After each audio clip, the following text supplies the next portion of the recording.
High, good morning. আজ সকালে যখন আমি ওপর মানে ৩ তলাতে ঝাঁট দিতে গেলাম, মানে ৩ তলাতে আমরা সেরকম থাকি না।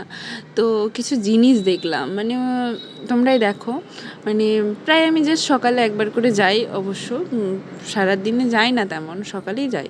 এই দেখো, এটা আমার মানে উপরে ঠাকুর ঘরটা আছে, তো তার জন্য এটা করেছি। তো সিংহাসনটা নিয়েছিলাম, তো এখন করবো না, তাই ঢাকা দিয়ে রেখেছি।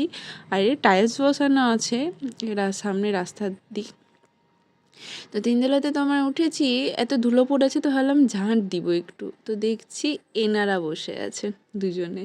যেহেতু আমরা এখানে থাকি না, মানে ওই ফিটিং হয়নি, তো ফিটিং হয়ে যাওয়ার পর থাকবো।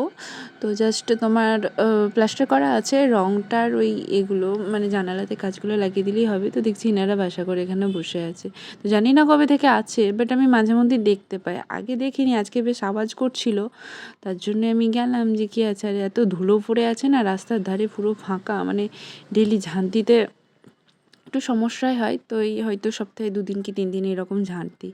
তো আমি 3-4 দিন পর, মানে সামনের রুম ঠাকুর ঘর ঝাঁট দেওয়া মোছা ডেলি করি, বাট এটা তোমার করিনি। তো আমি দেখলাম বেশ ভালো লাগলো যে ওরা ওখানে থাকছে, তো থাকুক, অসুবিধে নেই, যতদিন না ফিটিং করছি থাকলে কোনো সমস্যা নেই। আর রাস্তা দেখো মেন রোডের ধারে, তো সারাক্ষণ ধুলোবালি উঠতেই থাকে, তো এত নোংরা হয়ে থাকে।